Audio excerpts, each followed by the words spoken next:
Bueno, bienvenidos todos y todas a esta segunda clase del curso de tratamiento de la enfermedad por el nuevo coronavirus que estamos haciendo desde la Fundación Soberanía Sanitaria.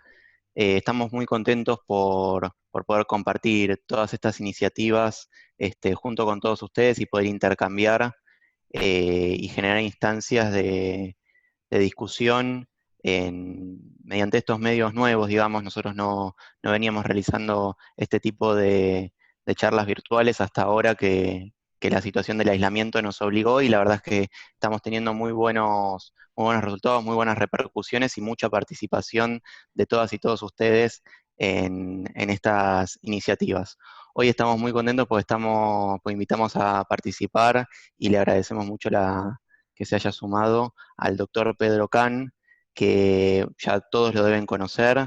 Él es médico infectólogo, es jefe de servicio en el Hospital Fernández de la Ciudad de Buenos Aires, también es presidente de la Fundación Huésped, y hoy estos meses estuvo también recorriendo muchos lugares porque es asesor presidencial en todo lo que son los temas en el comité de expertos que asesora en torno a las conductas que se vienen tomando en torno a la pandemia. Nosotros en este curso nos proponemos un poco profundizar en la discusión acerca de los tratamientos vigentes.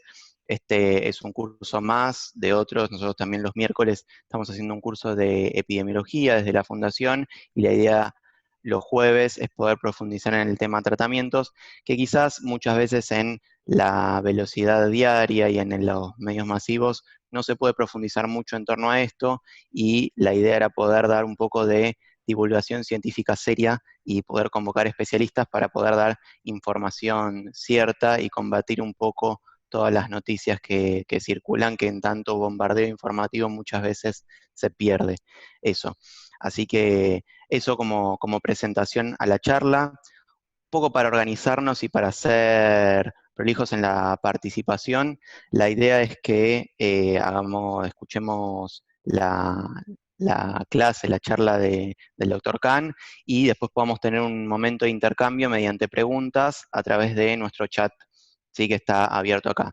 La idea en esto, para también ser ordenados, es utilizar el chat para preguntas, sobre todo, evitar quizás mandar saludos o eso, para poder también enfocar bien las instancias de participación y que no se nos pierda y no se nos escapen las preguntas, que muchas veces están buenas y están buenas como para poder discutir, ¿sí? Así que nada, les pedimos eso como un uso responsable y objetivo del chat para poder aprovechar justamente todas las consultas y todos los comentarios que puedan ir surgiendo y poder generar al final de la charla un momento de intercambio.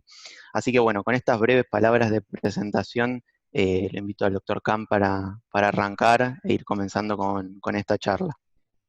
Bueno, buenas tardes a todos y todas. Gracias, Federico, por la presentación. No soy más el jefe de infectología del Fernández, ahora soy consultor. Terminé mi tarea como jefe en el año 2016.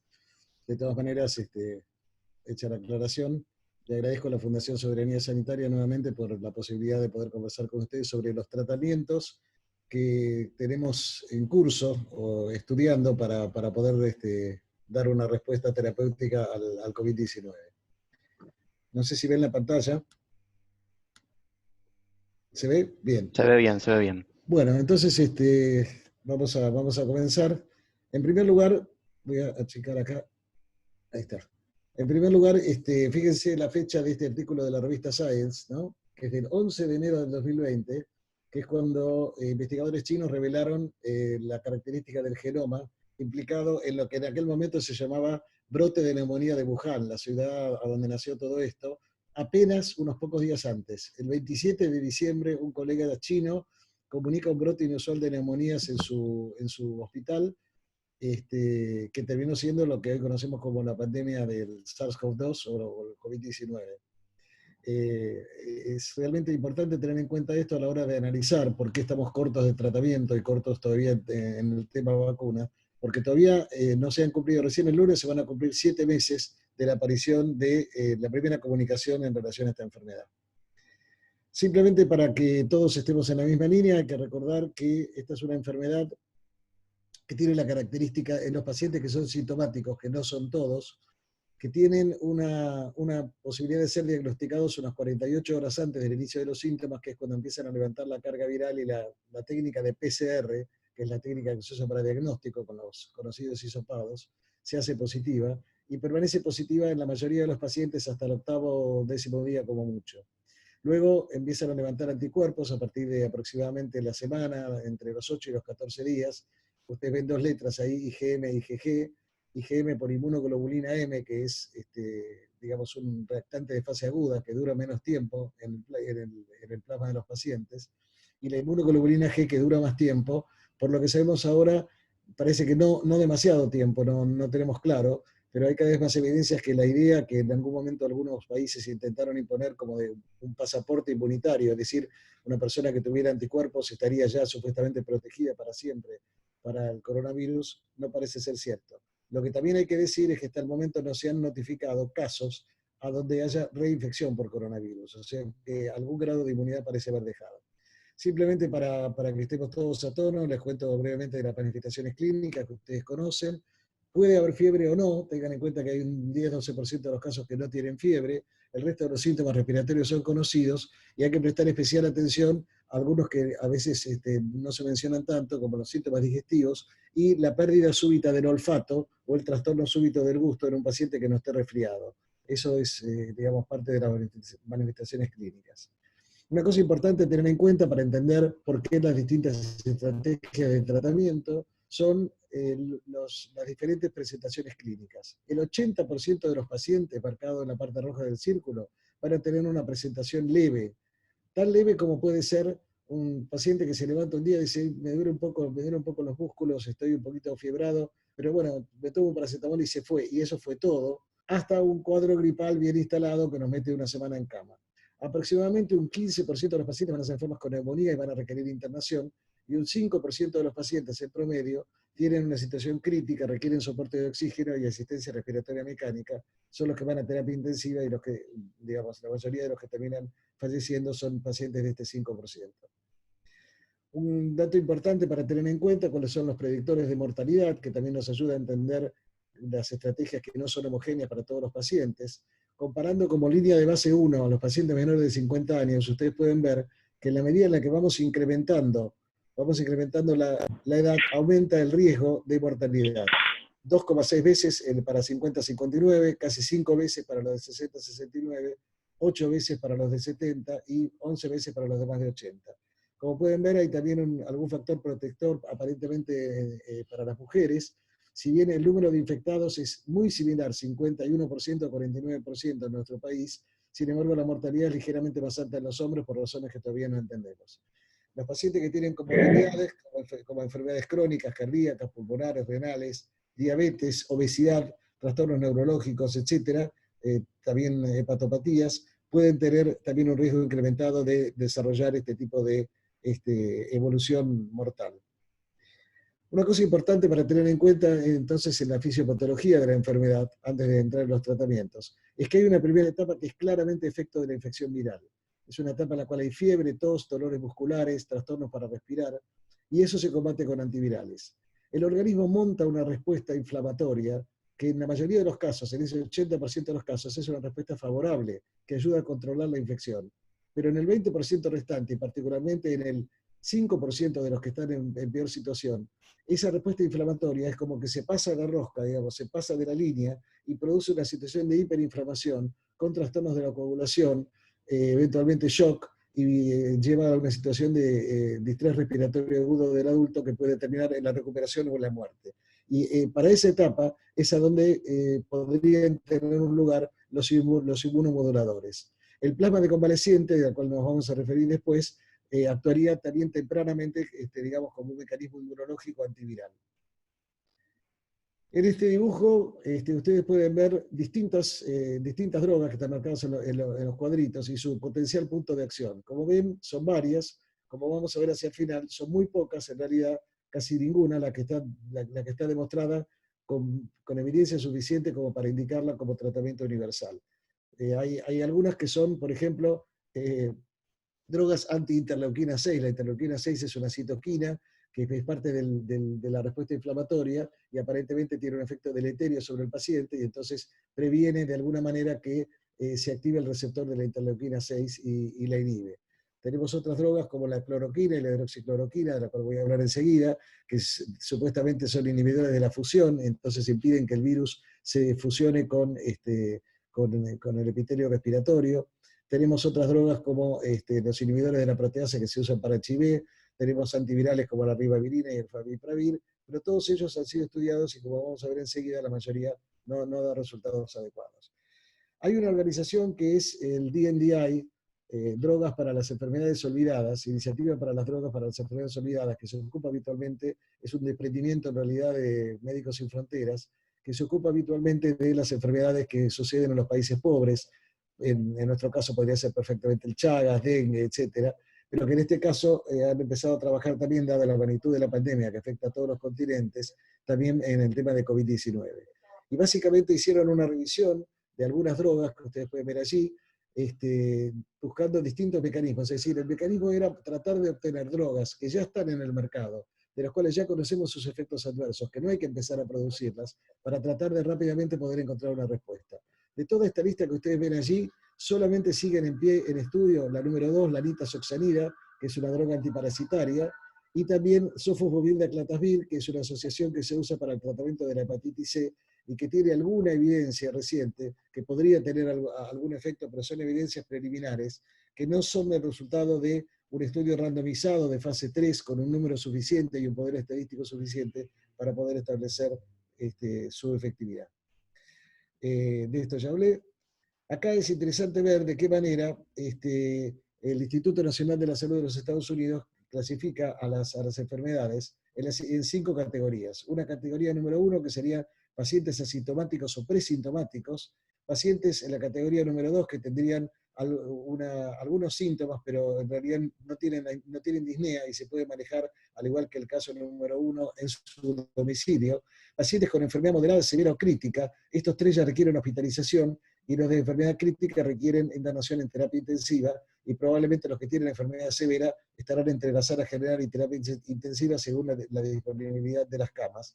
Y tienen criterios clínicos que podemos discutir después si ustedes quieren, pero que básicamente lo más importante es la imagen radiológica, que puede verse preferentemente por tomografía computada, o la saturación de oxígeno. Todos nosotros tenemos circulando en nuestra sangre el oxígeno con una saturación cercana al 96-97% o más, sobre todo los más jóvenes. Si la saturación es menor de 93%, tenemos que decir que el paciente está en problemas y probablemente requiera soporte de oxígeno. Acá tienen un listado incompleto seguramente de las distintas drogas que se han ido investigando, y como ustedes pueden ver, hay una cantidad de antivirales, una cantidad de inmunomoduladores, y estas son todas drogas que se han venido estudiando, pero sin un resultado concreto, salvo algunas pocas excepciones que yo les voy a contar enseguida.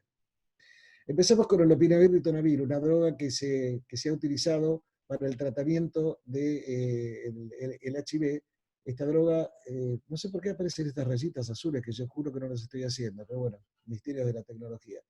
Esta es una droga que se utilizó durante mucho tiempo para el tratamiento del HIV, ahora ya se abandonó porque es un tratamiento más complejo, con 4 cápsulas por día, con varios efectos secundarios, pero que había evidencias que para el SARS-1, es decir, un virus que es primo de que apareció en el año 2002 en China, había alguna evidencia que podía servir. Entonces se hicieron varios estudios, yo les muestro uno, donde se comparan unos 100 pacientes con lopinavir y ritonavir más estándar de cuidado versus otros 100 pacientes con simplemente el estándar de cuidado.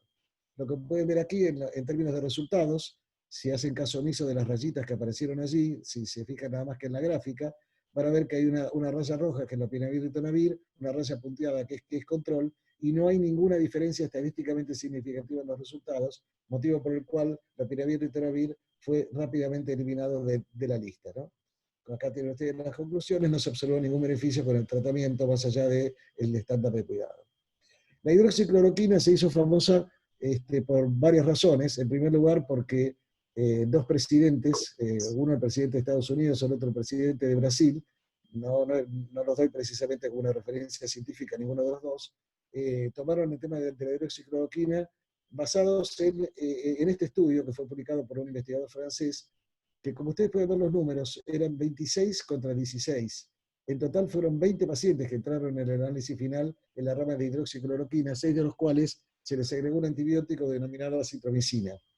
Esto sirvió para que el diario Clarín publicara en la tapa que había un tratamiento y determinó inmediatamente una corrida en las farmacias para que la gente saliera a comprar hidroxicloroquina.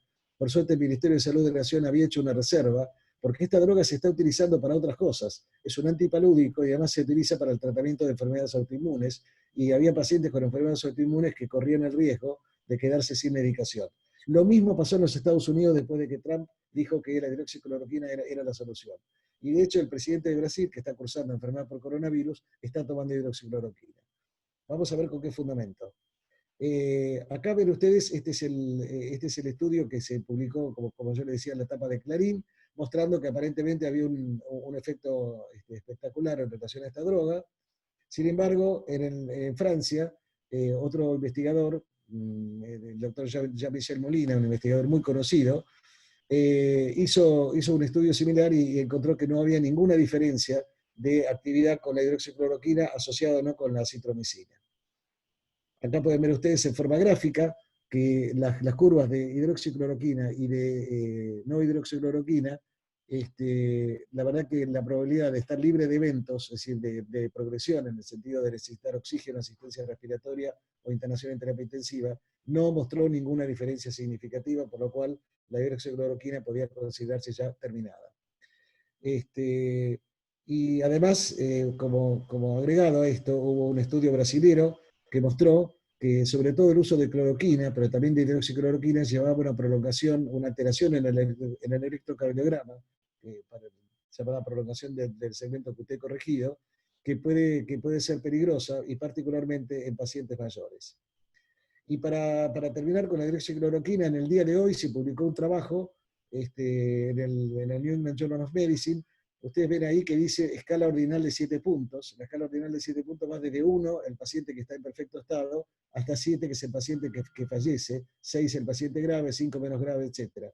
Bueno, esta escala ordinal acá está marcada con colores, y ustedes pueden ver que al final del tratamiento, en un estudio grande con 504 pacientes, los pacientes que recibieron hidroxicloroquina con acitromicina, los que recibieron solo hidroxicloroquina, los controles tenían números muy similares de permanecer en la escala ordinal 1, y también, si nos vamos al otro extremo, números muy similares de presentar escala ordinal 5, 6 o 7. Por lo cual, como dice abajo, entre los pacientes que tenían enfermedad leve o moderada, el uso de hidroxicloroquina solo o asociada con acitromicina no mejoró el estado clínico a los 15 días comparado con el estándar de cuidado. Por lo cual, podemos considerar que la hidroxicloroquina está muerta como opción de tratamiento para el COVID-19.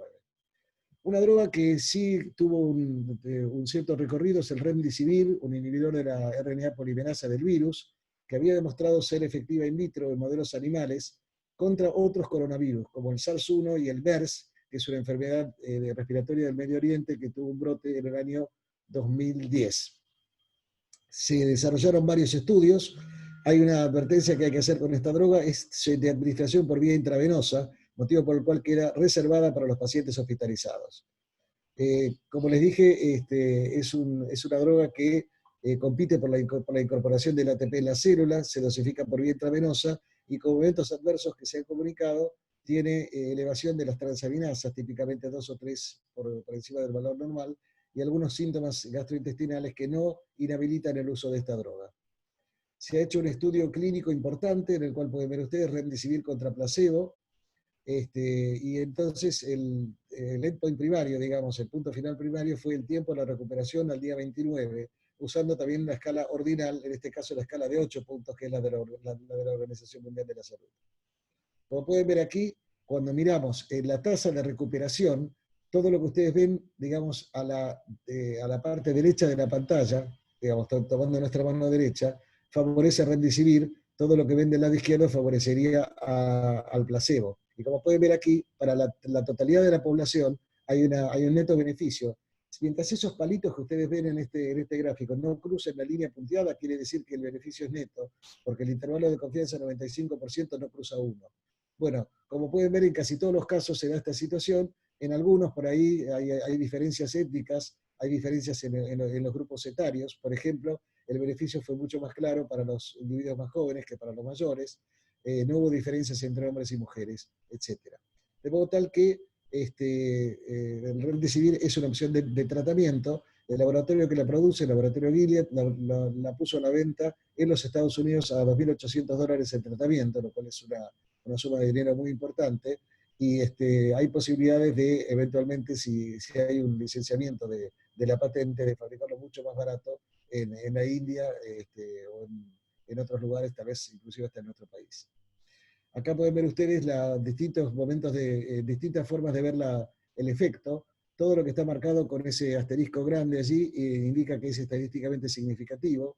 Entonces, la tasa de recuperación es mejor en la población general, es mejor en los pacientes que reciben oxígeno, no así en los pacientes que no reciben oxígeno, allí no hay diferencias, ni en pacientes que están con oxígeno de alto flujo.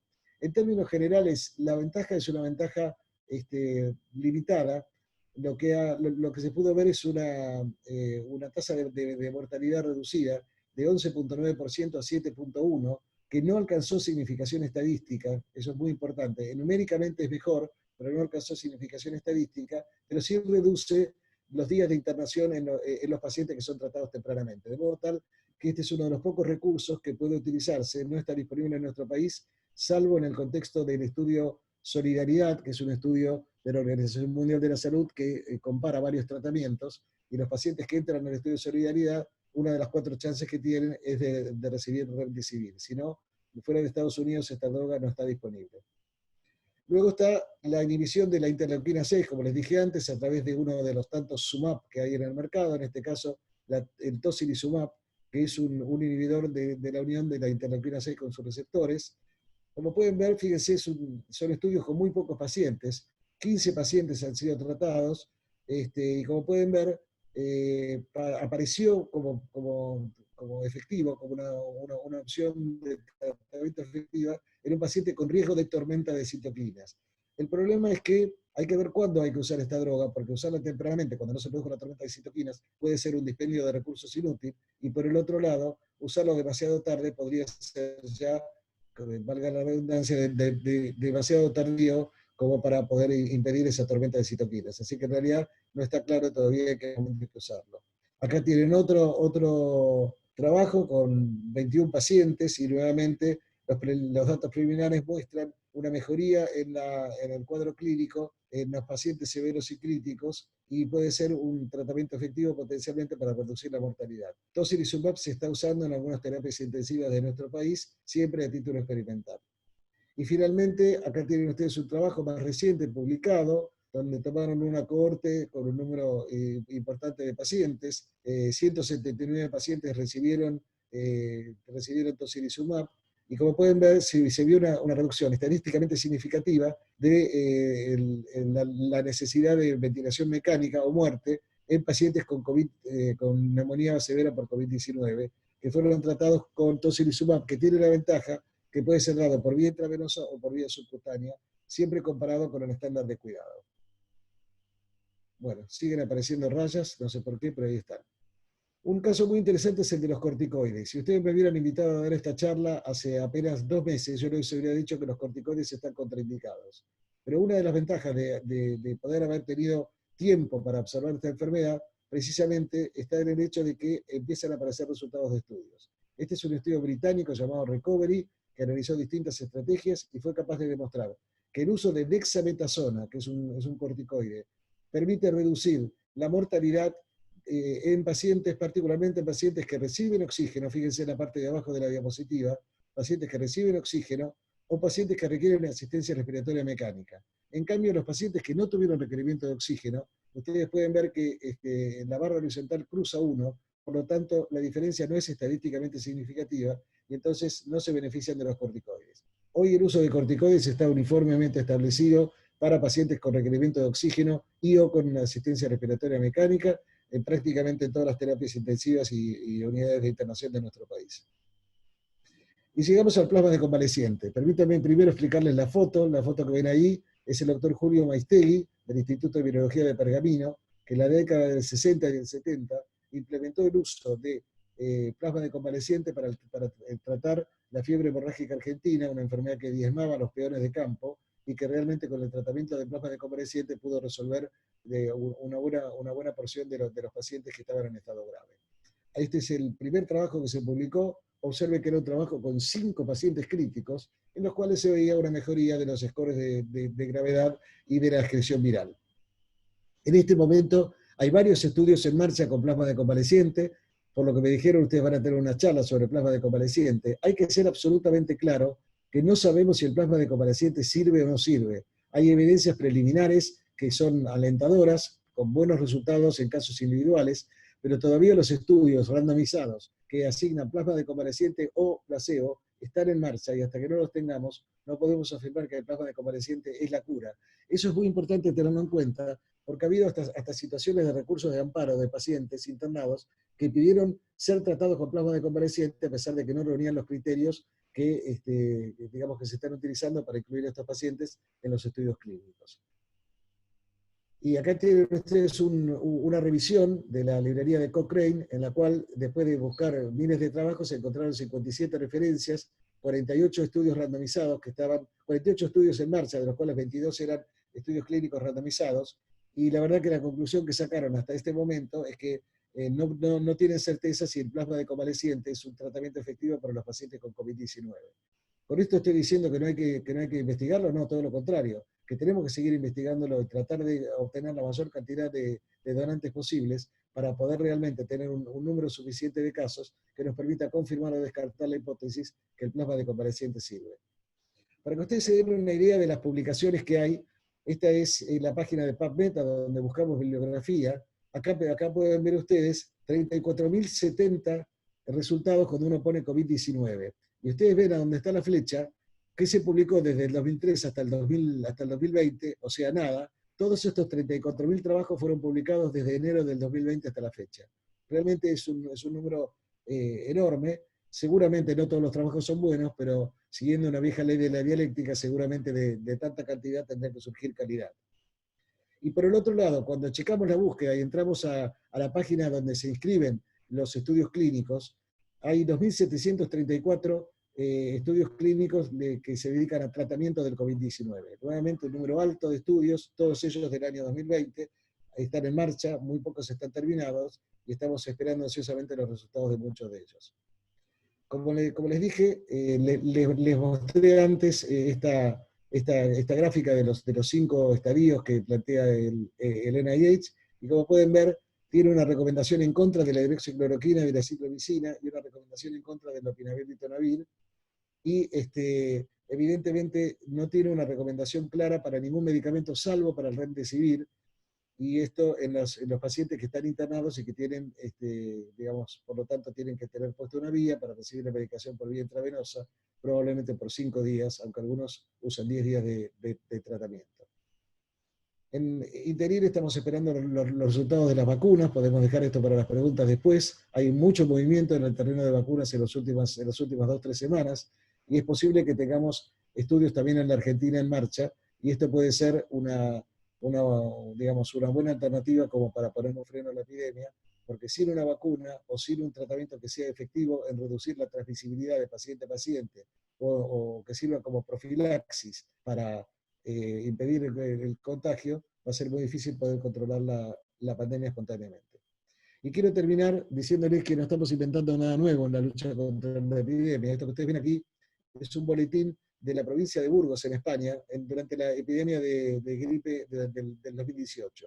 Las letras son muy chiquitas, pero yo les voy a leer lo que está marcado en rojo. Dice que la infección se propaga por gotitas de saliva que despide el que habla, tose a nuestro lado, y que si las respiramos nos podemos contagiar. Por lo tanto hay que evitar estar muy cerca, hay que evitar estar en locales donde haya mucha gente, sobre todo en locales que estén cerrados, extremar la limpieza de las casas, ventilarlas, estar el mayor tiempo posible al aire libre y seguir los consejos del médico y desoír a los ignorantes que invitan, en este caso, a beber alcohol o a consumir tabaco como una forma de tratamiento. Equivalente a las noticias falsas que circulan por WhatsApp o por Twitter o demás redes sociales, o a las tonterías que tenemos que escuchar a diario en más de un canal de televisión. Y recordarles que la pandemia más grave de la historia hasta el momento fue la de la gripe española, duró 2 años, tuvieron 500 millones de personas infectadas y 50 millones de muertos, pero lo interesante es que la mayoría de las muertes se produjeron durante la segunda ola de contaminación.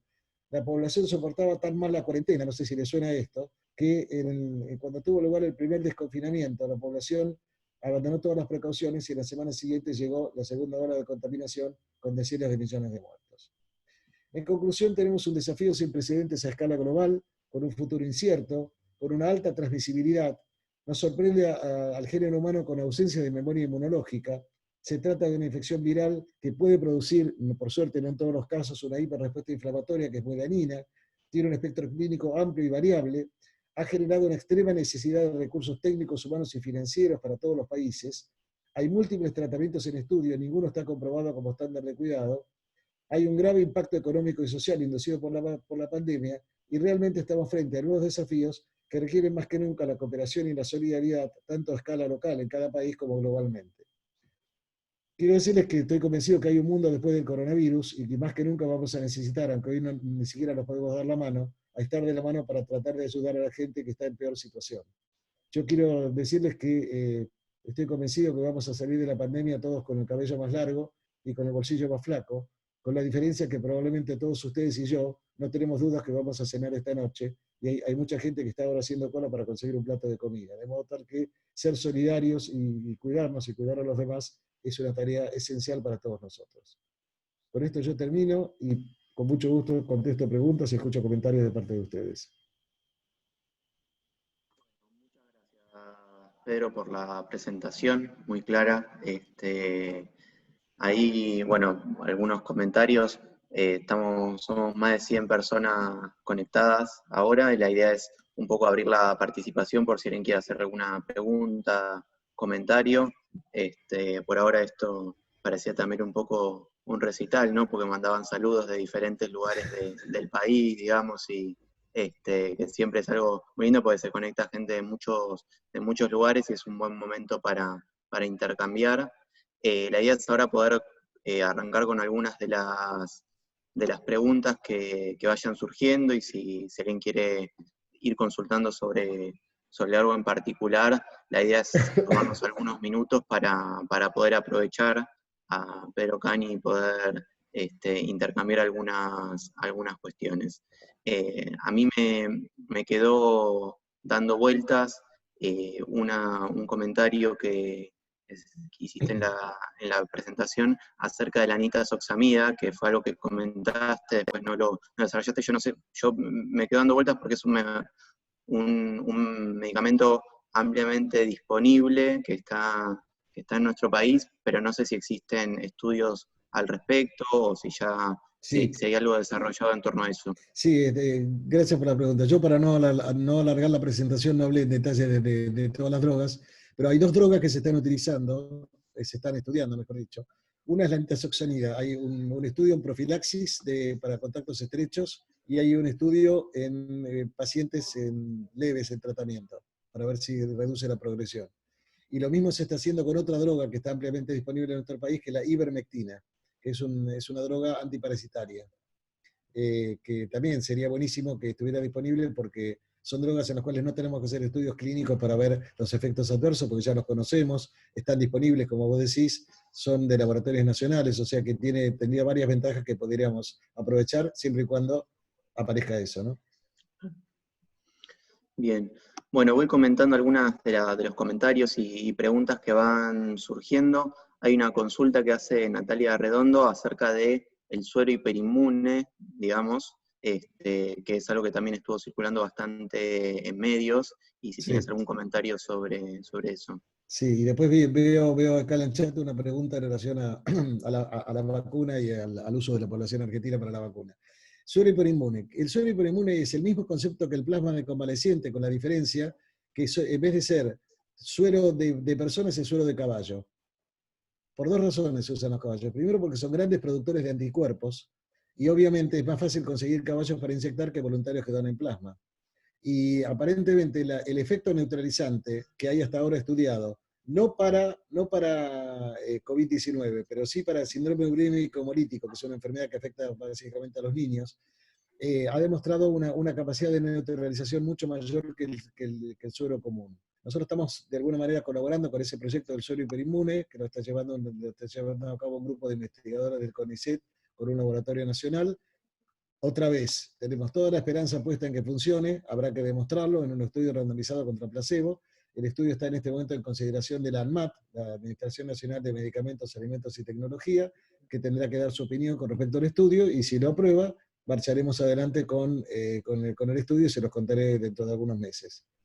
Respecto de la otra pregunta que no quiero dejar pasar, que es la de el uso maligno, algo así decía, por parte de las corporaciones farmacéuticas de la población argentina. Bueno, quiero decirles lo siguiente.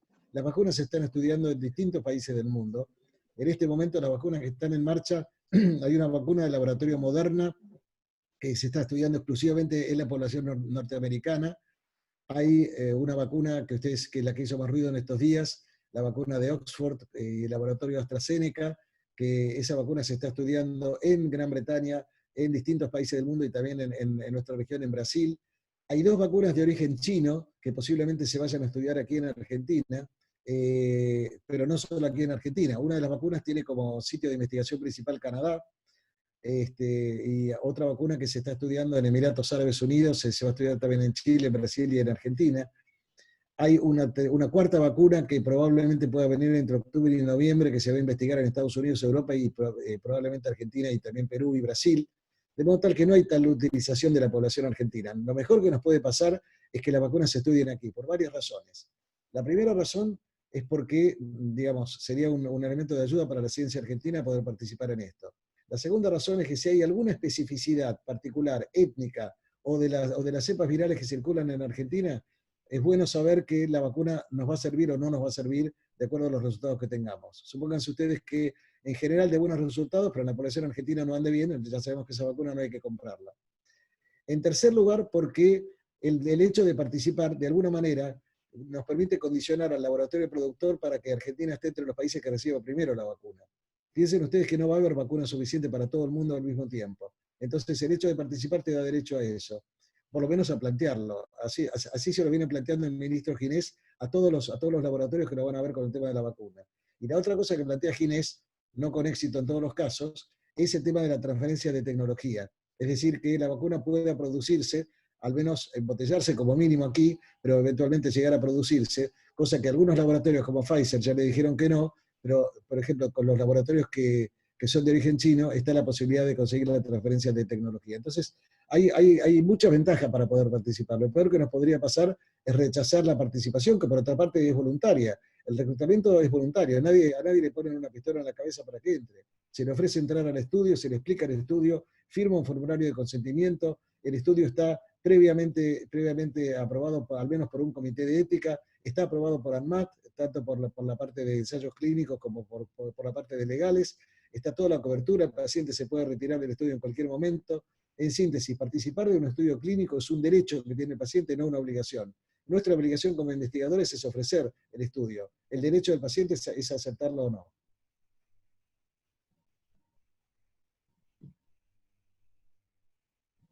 Perdón, estaba muteado. Sí, es interesante. De hecho, había varias preguntas acerca de vacunas. Yo un poco seleccionando algunos comentarios más dirigidos a tratamiento, que es lo que nos trae hoy a la charla de hoy. Consultan por el Remdesivir, ¿cuándo podríamos tenerlo en Argentina? Mirta Medina pregunta acerca de eso. Salvo en el contexto del estudio de solidaridad que yo les conté, que han llegado algunas unidades de Remdesivir para su uso en estos pacientes, creo difícil en los próximos 3 o 4 meses porque el presidente de los Estados Unidos le compró toda la producción al laboratorio Gilead por los próximos 90 días. Es decir, un acto de solidaridad planetaria, dijo America First, como es su su sigla, ¿no? Bien, y después también seleccionando algunas preguntas, acá Jessica Gamboa pregunta, bueno, quería preguntar por el estudio de New England de Ritonavir, Lopinavir, donde se había visto cierto beneficio con tendencia a lo significativo en la introducción temprana de la terapéutica antes del día 10, que no se, pregunta si no se avanzó más con esa línea de investigación, porque la medida de introducción del fármaco en el estudio había sido posterior a eso, o sea, hace referencia sobre todo a la implementación precoz del ritonavir, No, no, sí, lopinavir. está muy bien la pregunta. Hubo varios estudios después que no lograron demostrar ninguna diferencia. El opinavir y ritonavir está contraindicado su uso. De hecho, en las normas del ministerio estaban en las recomendaciones provisorias con bajo nivel de evidencia, y tanto hidroxicloroquina como el opinavir y ritonavir desaparecieron de las recomendaciones. Así que es una droga que ya entró en la vía muerta, al igual que la hidroxicloroquina. Bien, y después hay una pregunta que en realidad la destaco, no tiene que ver con tratamientos, pero sí la están consultando bastante, que es acerca de la persistencia de la duración de las inmunoglobulinas, que algo hiciste referencia al principio de la presentación, en cuanto a, bueno, qué información tenemos o qué información hay dando vuelta acerca de la duración de la inmunoglobulina G, si es que esto implica perder la memoria inmunológica, o puede persistir la memoria inmunológica pese a los bajos títulos que se puedan tener de inmunoglobulina G, digamos, cuál es la evidencia que existe hoy o qué es lo que se conoce. Bien. Bueno, les recuerdo que estamos a 7 meses, ¿no? Otra vez, tengan piedad. Lo que tenemos es un modo imperfecto de medir las inmunoglobulinas, en primer lugar. Tenemos kits que tienen una determinada sensibilidad y determinada especificidad, pero no son perfectos, de modo que nos van a leer como positivos algunos que no lo son, y van a leer como negativos a unos cuantos que en realidad son positivos. De hecho, yo he tenido pacientes que, digamos, les cuento el caso de una paciente, un caso típico, una paciente mía que estuvo de vacaciones en la India, volvió, pasó por España, llegó aquí, tuvo un cuadro que parece copiado de la diapositiva que yo le dije, porque tenía todos los síntomas que se pueden imaginar, tenía PCR positiva, se ofreció como donante de plasma y la rechazaron porque no tenía anticuerpos. Y esto es porque no todos los pacientes expresan anticuerpos en cantidad suficiente, pero claro, por el otro lado, uno mira las curvas de España, de Italia, por ejemplo, y uno ve que después de tener una gran cantidad de casos, los casos bajan. Si no es que permanecen, digamos, 10.000 infectados por día, como solía tener por ahí algunos de estos países. Entonces, por alguna razón bajan. ¿Cuál es la razón? Bueno, a ver, los pacientes tienen inmunoglobulinas que no estamos midiendo adecuadamente. Yo les doy un caso. España hizo un gran estudio seroepidemiológico procurando encontrar qué proporción de la población tenía anticuerpos para coronavirus. Población en general, 5% le dio. 5% es muy poquito, pero 5% son 2,5 millones de personas. Y España no tuvo 2,5 millones de casos notificados. Más bien tuvo un 10% de eso. Lo cual prueba que hay mucha más gente infectada que la que nosotros sabemos. Punto 1. Punto 2. Hay en el sistema inmunológico, no es solamente a través de los anticuerpos, hay un sistema de inmunidad que se llama inmunidad celular, que es la que, por ejemplo, hace que la reacción de Mantoux que nos hacen para saber si estuvimos expuestos a la tuberculosis, es la que prende, digamos, ¿no es cierto? La que forma la bolita esa cuando nos hacen la reacción de Mantoux o la PPD. Bueno, ese es un ejemplo nada más de la inmunidad celular. La inmunidad celular es la que se ve afectada en los pacientes con HIV, por ejemplo, los pacientes que toman corticoides por largo plazo, etc.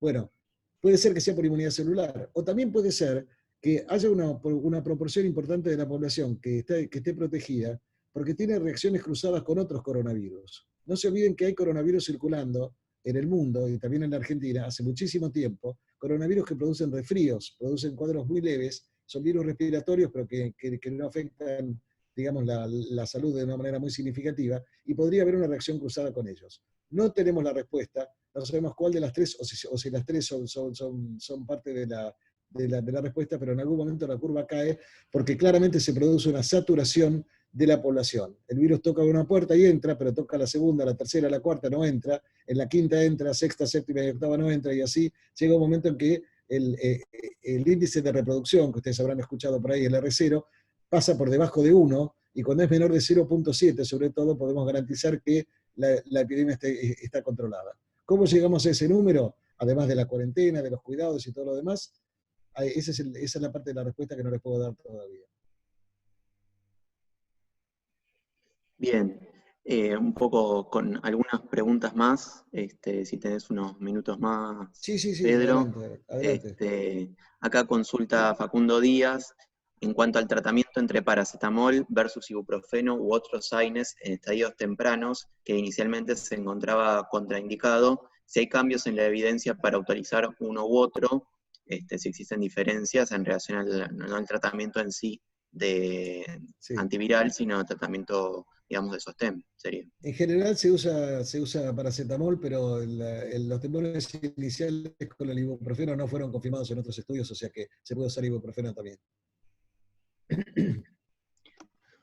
Bueno, y por último, una de las últimas preguntas que tenemos, en relación al tratamiento con plasma, ¿cuál es el momento adecuado para su inicio? Que en realidad sería, bueno, en función de la evidencia actual y los protocolos actuales, ¿en qué momento es que está recomendado, digamos, su inicio? Igualmente yo para todos también les recuerdo que después vamos a tener algunos encuentros más acerca de los protocolos específicos de plasma, así que vamos a tener también otras voces, pero bueno, en función de lo que hay disponible, ¿cuál sería el momento recomendado inicial para aplicar el plasma?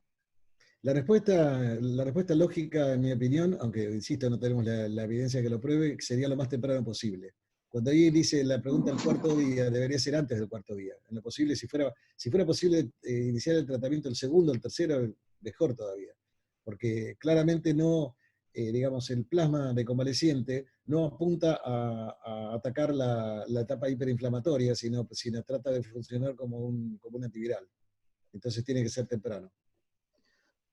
En relación a esto, también hago un poco de propaganda quizás con los futuros encuentros, pero uno de los expositores de las próximas charlas es Fernando Pollack, que hace un protocolo específico en relación a plasma, que justamente uno de las premisas o en realidad de las hipótesis con las que trabaja es justamente ver cómo a través de una aplicación temprana del plasma se puede transformar una enfermedad respiratoria grave en un simple resfrío, ¿no? Que sería una de las cosas que también circula como, como hipótesis dentro de los protocolos de plasma.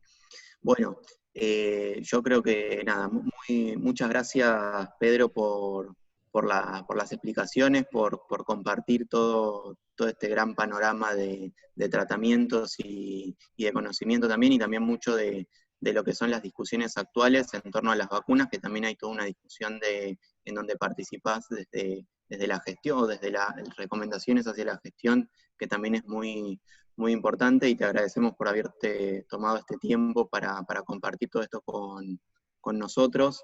Yo un poco como para ir cerrando, quiero pasar dos avisos también de la fundación. Nosotros el día lunes vamos a estar haciendo una última presentación de una revista que trabajamos en la fundación, que es la revista Soberanía Sanitaria, que la hicimos con un número especial en la edición Pandemia, vinculada a los diferentes temas. En este caso, la última presentación es acerca de bioética y pandemia, que se hace el día lunes a las 18 y es abierta para todos, invitados todos acá. Y por otro lado, se encuentra abierta la inscripción para la diplomatura en gestión en salud, que nosotros venimos realizando. Ya la realizamos virtual el año pasado, así que hoy, este año, estamos reeditando esa modalidad, así que todos y todas las que se quieran inscribir, está abierta la inscripción ahora.